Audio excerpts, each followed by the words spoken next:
अस्सलाम वालेकुम dear students, कैसे हैं आप सब। My name is Rayan Malik and I am here to teach you mathematics of grade 7। तो आज हम स्टार्ट करेंगे एक्सरसाइज 18B। तो आइए स्टार्ट करते हैं आज का lecture.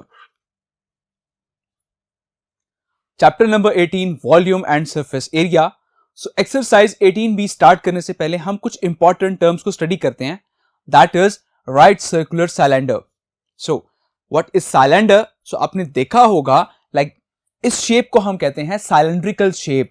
Okay, so first of all इसकी हम डेफिनेशन स्टडी करते हैं। A cylinder which stands on a circular base at right angles is called a right circular cylinder.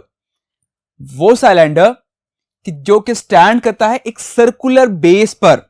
Okay, कि इसकी जो बेस होती है वो सर्कुलर होती है and at right angle like this. इसकी बेस आप देख सकते हैं ये सर्कुलर है और ये राइट एंगल पर स्टैंड कर रही है। दैट्स मीन कि इसका जो बेस का जो एंगल बनता है वो राइट एंगल बनता है, that is perpendicular. Okay, and is called a right circular cylinder. Clear? तो इसे हम कहते हैं राइट सर्कुलर सिलेंडर।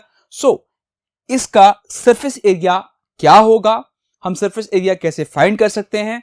तो अगर हम यहां पर डिस्कस करें कि अगर हम लेट्स सपोज कि इस सर्कल की जितनी भी टॉप है और जो बेस है इसको अगर हम सेपरेट कर दें और सेपरेट करने के बाद अगर आप इसको एक साइड से कट कर दें तो कट करने के बाद ये एक फ्लैट रेक्टेंगल शेप में आ जाएगा। दैट मीन्स कि एक सिलेंडर में बेसिकली एक जो है वो रेक्टेंगल होता है और इसमें दो जो है वो सर्कल्स होते हैं। क्लियर? अब हम सबसे पहले फाइंड करते हैं वो जो कर्व सरफेस होगी उस कर्व सरफेस का एरिया क्या होगा। So the area of curved surface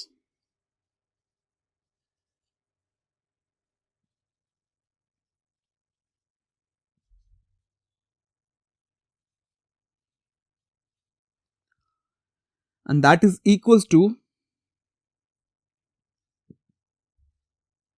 the circumference of base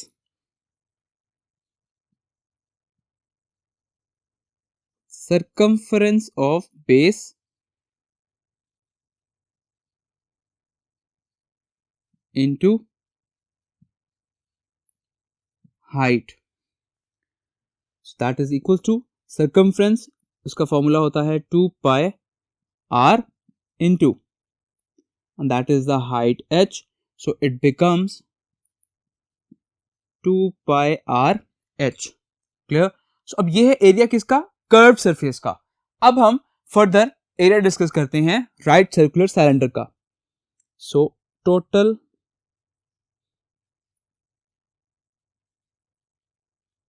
surface area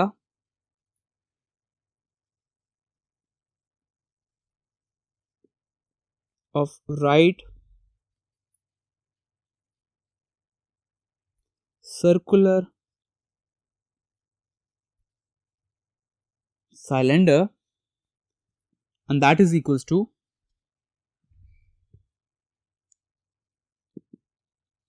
area of curved surface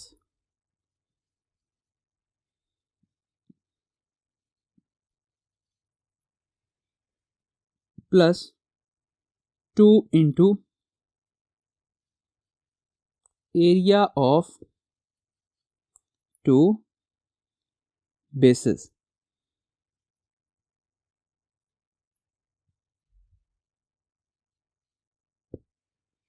clear? So area of curve surface जो कि हमने अभी कैलकुलेट किया that is 2 pi r h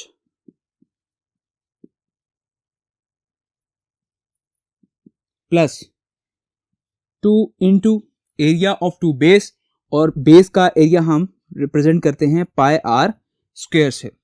सो इन दोनों terms में 2 पाई आर कॉमन आ रहा है। सो 2 pi are यहां पर रह जाएगा h प्लस इस जगह रह जाएगा r।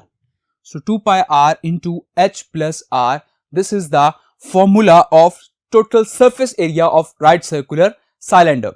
सो अब हम डिस्कस करते हैं कि एक सर्कुलर सिलेंडर का हम वॉल्यूम किस तरह से कैलकुलेट कर सकते हैं।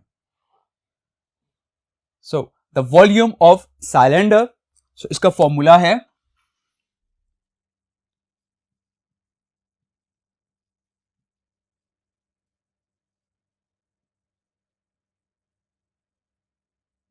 Volume of cylinder that is equals to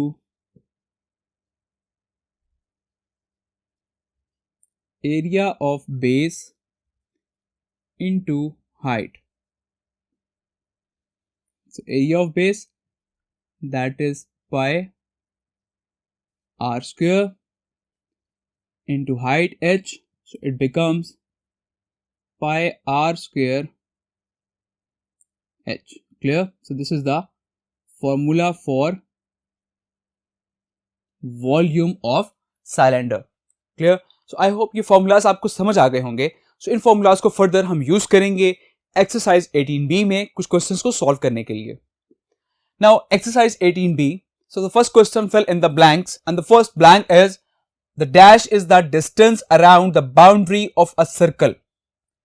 So एक circle की जो boundary होती है इस distance को हम क्या कहते हैं? That is the circumference of a circle. So the first blank is circumference.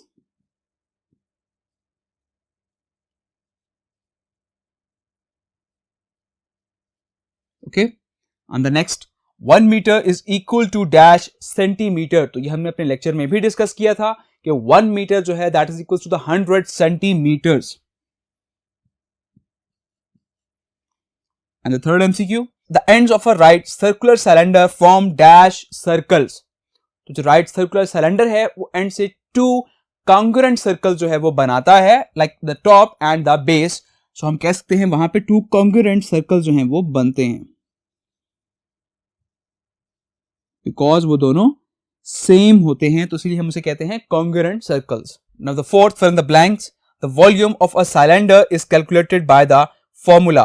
तो एक सिलेंडर का वॉल्यूम हम किस फॉर्मूले से कैलकुलेट कर सकते हैं? हमने अभी डिस्कस किया अपने लेक्चर में, that is pi r square h. So इस फॉर्मूले से आप वॉल्यूम कैलकुलेट कर सकते हैं. Clear? So the next fill in the blanks.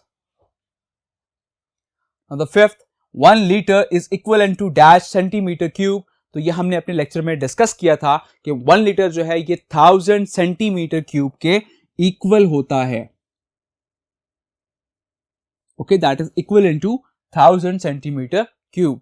Clear? So I hope आपको ये फर्स्ट क्वेश्चन समझ आ गया होगा. सो इसी के साथ हम सॉल्व करते हैं इसका second question, that state whether the following are true और फॉल्स. तो आपने बताना है कि कौन सी स्टेटमेंट जो है वो ट्रू है और कौन सी फॉल्स है. The first statement, the circumference is the parameter of a circle. So parameter जैसे कि मैंने आपको बताया था, that is sum of all sides. तो circumference क्या है कि वो जो उसकी बाउंड्री होती है सर्कल की, तो वो हमें बता रहा होता है कि उस बाउंड्री का टोटल कितना डिस्टेंस है, that is the circumference. So we can say कि circumference क्या है, वो सर्कल का पैरामीटर ही है. So this statement is true.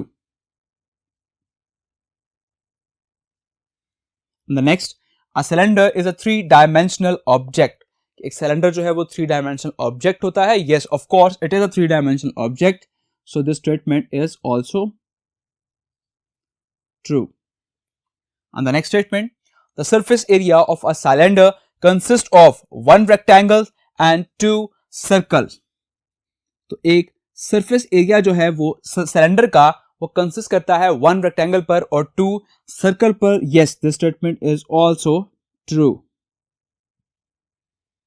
And the next statement, the volume of a liquid is expressed in L cube. So एक liquid का volume जो है वो मीटर क्यूब में एक्सप्रेस किया जाता है. So that's why this statement is false. And the next statement, the volume of a cuboid is measured in cubic units. तो एक cuboid का जो वॉल्यूम है वो cubic units में मेजर किया जाता है. Yes, of course, it is true.